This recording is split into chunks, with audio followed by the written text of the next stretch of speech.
대단한 세계사 대세 이명입니다. 일본사 14번째 시간이고요. 지난 시간에 1950년 6.25 전쟁이 발발한 이후 이 전쟁을 통해 일본 경제가 급성장하는 이야기까지 딱 말씀을 드렸습니다. 이번 시간에는 6.25 전쟁 이후 일본의 정치사에 대해서 간략히 쭉 정리를 해드려 보려고 하는데요. 1950년대쯤에 일본 사회는 여러 정치 세력들이 형성이 되어 있었습니다. 보수 세력도 있었고 진보 세력도 있었고요. 이들은 서로 다투기도 하고 이합 집산하면서 정당들을 꾸려가고 있었습니다. 그리고 심지어 1951년에 샌프란시스코 강화 조약으로 일본이 주권 회복을 하게 되죠. 지난 시간에 말씀드렸습니다. 그리고 이 샌프란시스코 강화 조약이 체결되던 같은 날에 미일 안보 조약까지 체결되면서 미일 군사 동맹이 형성되었다, 강화되었다, 이 말씀까지도 지난 시간에 드렸는데, 자, 이 미일 안보 조약 체결 이후 일본 사회에서는 보수와 진보의 갈등이 심화됩니다.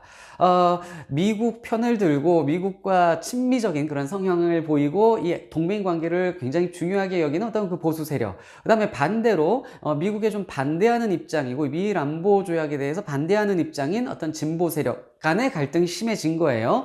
이 과정에서 형성된 정당이 극우 보수 세력으로는 자유당이 있었고요. 중도 보수 세력으로 민주당이 있었고요. 그 다음에 사회주의 세력이 뭉친 진보 정당, 또 좌파적 성격의 정당이 사회당이었습니다. 그런데요, 1955년에 총선이 있었거든요. 1951년부터 55년 총선으로 가는 이 과정에서 좌우 대립이 심해졌는데, 심지어 이 사회당은요, 사회당 안에서도 급진 세력과 온건 세력의 분열이 있었습니다. 둘 사이에 갈등이 있었어요. 사회당 안에서도. 그 보수 세력은 극우 자유당, 그 다음에 중도 보수 민주당에 또 갈등이 있었고요. 그리고 55년 총선이 치러지게 되자 총선 때 사회당은요, 보수 세력에 맞서기 위해 사회당 안의 분열을 통합합니다. 사회당 안에 있던 급진 세력과 온건 세력이 이제 힘을 합쳐서 총선을 치러냈고요. 총선 결과 중도 보수 세력인 민주당이 제1당이 됐습니다. 그런데 이 민주당이 제1당이 되기는 했지만 과반 확보는 실패했던 상황이었고요. 그 다음에 제2정당으로는 사회당이었습니다. 사회당이 2등을 했어요. 사회당이 온건과 급진 세력이 통합해서 선거 치르고 제2 거대 정당으로 성장하는, 그런 제2정당으로 성장하는 힘을 발휘했고요. 제3당이 극우 보수 세력 자유당이었습니다. 자, 이렇게 됐는데 1등을 했던 민주당이 걱정이 되는 거예요. 제2정당 사회당이 굉장히 크게 성장을 했고 본인들은 과반을 차지하지 못했기 때문에 이 민주당에선 그래서 새로운 돌파구를 마련하게 되는데, 그게 바로 자유당과의 합당이었습니다. 같은 보수였지만 둘은 사이가 그렇게 좋지 않았었어요. 그런데 중도보수 민주당이 극우보수 자유당과 손을 합치면서 보수 세력의 통합을 이루어내게 되는 겁니다. 이렇게 자유당과 민주당이 55년에 합쳐지면서 창당된 정당이 자유민주당이에요. 이래서 우리가 흔히 자민당이라고 부르는 겁니다. 이들이 55년에 권력을 장악했어요. 자, 정권을 55년에 자민당이 장악을 했고 야당으로는 사회당이 있었죠. 그런데 이 구도, 이 정치 구도가 쭉 수십 년 동안 이루어지게 됩니다. 자민당이 집권하고 야당으로 사회당이 존재하는 이 양당 체제, 이걸 우리가 55년에 형성이 됐다 해서 55년 체제라고 부릅니다. 오랫동안 전개가 돼요. 그러면 이 55년 체제의 전개 과정을 보도록 하겠습니다. 집권은 자민당이 계속하고 제2 야당으로서 사회당이 있는 이 구도인데요. 이렇게 말도 안 되게 수십 년 동안 자민당이 집권을 계속 했었던 이유는 뭘까? 국민들이 왜 자민당을 계속 뽑아줬을까? 이걸 딱 잘라서 원인을 이야기하기는 좀 어려운데요. 일단 이 자민당이 집권한 그런 시기, 50년대 중반부터 60년대, 70년대, 80년대 쭉 일본은 경제 성장을 합니다. 경제가 굉장히 크게 잘 발전을 하잖아요. 그러니까 자민당이 먹여 살려주는 문제에 대해서 잘 해왔다라고 국민들은 판단을 해서 지지를 하는 경향도 있고, 또 경제적으로 이렇게 안정되다 보니까 사람들이, 일본 국민들이 우경화되는, 보수화되는 이런 현상들이 있었다는 거예요. 그래서 자민당에 대한 지지가 쭉 유지가 됐다라고 보기도 합니다. 자, 그런데 이 자민당이 집권한 55년 체제가 평탄하지만은 않았습니다. 중간중간 자민당의 위기들이 있었어요. 1960년에 자민당이 미일 안보조약 개정을 강행합니다. 미국과의 동맹을 더 강화해 나가는 그런 모습이었는데, 이에 반대하는 시위가 굉장히 많았습니다. 이걸 안보투쟁이라고 그래요. 미일 안보조약 개정에 관한 반대 운동이었는데, 이때 자민당이 조금 흔들렸어요. 지지도가 좀 흔들리긴 했으나 그럼에도 불구하고 정권은 유지가 됐습니다. 그리고 1970년대로 들어가서 1970년대에는 두 차례 석유 파동이 국제적으로 있었어요. 이러면서 일본 경제가 흔들거리게 돼요. 이 자민당의 집권은 일본의 경제 발전을 등에 업고 가고 있었던 상황이었기 때문에 일본의 경제 위기는 자민당의 지지율 하락으로도 이루어졌습니다. 게다가 1976년에 록히드 사건이라는 부정부패 사건이 크게 터집니다. 이 록히드 사건은 미국 군수회사 록히드라는 회사가 일본의 정치 거물들한테 뇌물을 준 사건인데, 이 일본의 정치 거물들이라고 하면 다 자유당 인사들이었겠죠. 이 록히드 사건은요, 사실은 일본에만 국한된 문제는 아니었습니다. 록히드사가 여러 세계 나라의 유력 정치인들한테 뇌물을 준 사건이었는데, 일본에서도 이게 크게 터진 겁니다. 심지어 여러 나라뿐만 아니라 아주 오랜 기간 뇌물을 줬어요. 60년대부터 일본의 자유당 거물들이 뇌물을 몇 명이 받은 겁니다. 이게 76년에 터진 거예요. 이러면서 자유당의 인기가 떨어지게 됩니다. 그래서 결국요, 이때 총선에서 자유당은 과반 득표에 실패합니다. 의석 과반 확보에 실패를 했는데, 이 위기를 신자유클럽이라는 온건보수 정당과 손잡고 연립정권을 수립해서 극복해 나갑니다. 이래서 자민당의 집권은 계속 유지가 됐어요. 록히드 사건으로 큰 타격을 입었음에도 불구하고 자민당의 집권은 유지가 됩니다. 그 후 1980년대에도 내내 자유민주당은 집권을 한 채 일본을 통치해 왔습니다. 1980년대는 심지어 일본의 경제가 활황을 맞고 있었는데, 이 일본의 경제는 사실은 1980년대 거품 경제가 형성되고 있었습니다. 자, 일본의 이 경제, 현대 경제 흐름은요, 제가 다음 시간에 영상을 좀 따로 만들어서 경제 상황 따로 말씀드려 보도록 하겠습니다. 어찌됐든 80년대 거품 경제가 형성이 됐고, 1990년대에 넘어가면서는 이 거품 경제가 드디어 붕괴하게 됩니다. 자, 거품 경제 붕괴, 일본 경제 붕괴, 이것은 바로 자민당의 지지율 하락으로 이어졌고요. 1993년 선거에서 일본 자유민주당, 자민당은 결국 또 과반 득표에 실패를 하게 됩니다. 근데 예전에는 자민당이 과반 득표에 실패했을 때 다른 온건보수와 손잡고 연립내각 구성해서 집권을 유지해 갔었는데, 1993년 상황은 다르게 전개가 됩니다.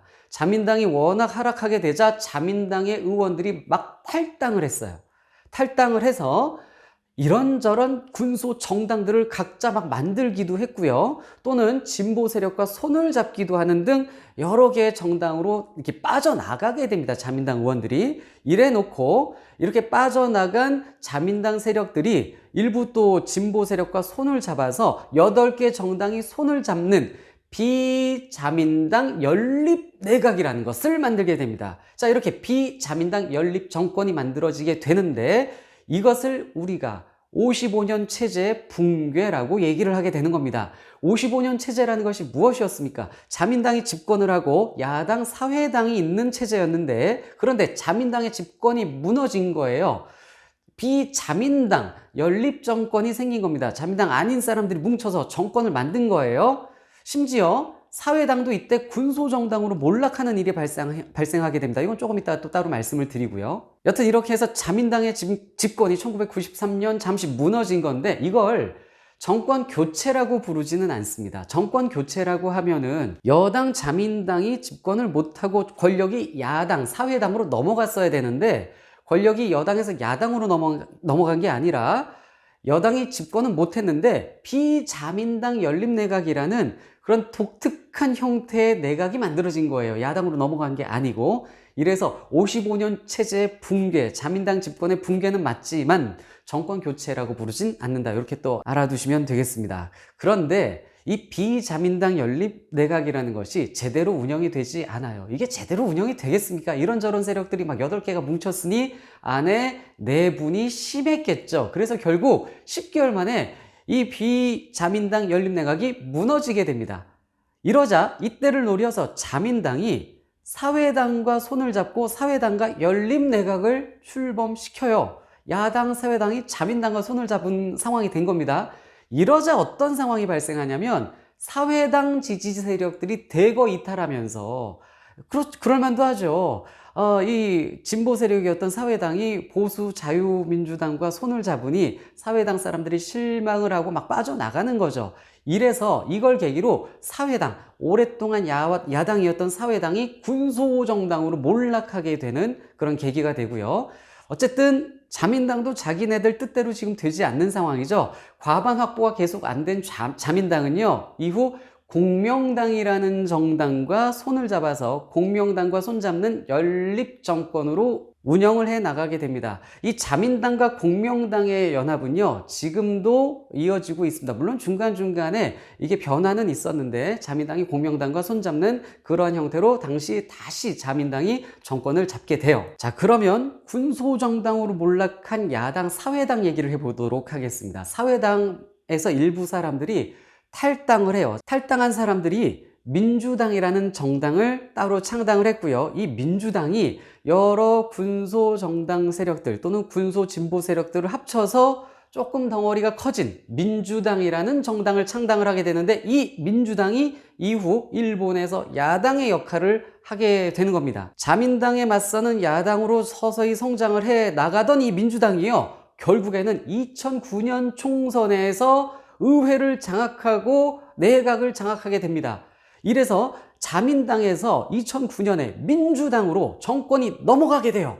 이게 바로 정권 교체입니다. 2009년에 가서야 일본은 이 여야 정권 교체가 최초로 이루어졌던 것입니다. 민주당의 하토야마 총리가 총리직을 또 하게 되고요. 이렇게 민주당이 54년 만에 자민당으로부터 이제 권력을 완전히 뺏어가는 그러한 정권 교체가 이루어졌는데, 이 민주당의 집권이 그리 오래 가지는 않았습니다. 2009년에 정권 교체를 했는데 2012년에 바로 다시 자민당으로 정권은 넘어가게 되고요. 2012년부터 아베라는 인물의 집권이 쭉 이어지게 됩니다.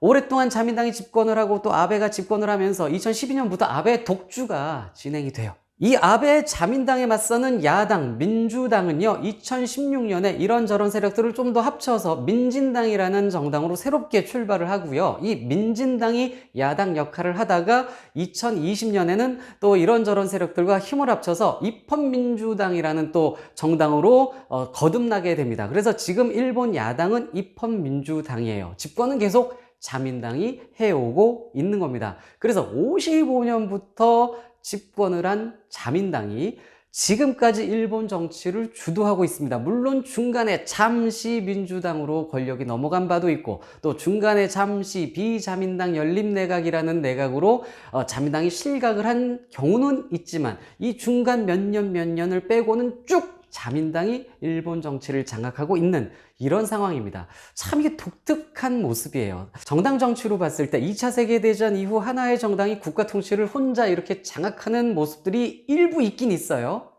1등, 제일 혼자 오래 국가 통치를 하는 당 1등이 북한 조선노동당입니다. 북한 공산당. 그 다음에 중국 공산당.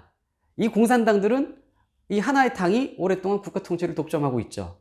얘네 빼고는 일본 자민당입니다. 일본 자민당이 이렇게 독점적으로 한 국가의 통치를 장악하고 있는 이런 모습, 오늘 현대사, 일본 현대사를 통해서 정리를 해드렸고요. 다음 시간에는 일본 현대 경제 흐름에 대해서, 경제사에 대해서 간략히 정리해드려 보도록 하겠습니다.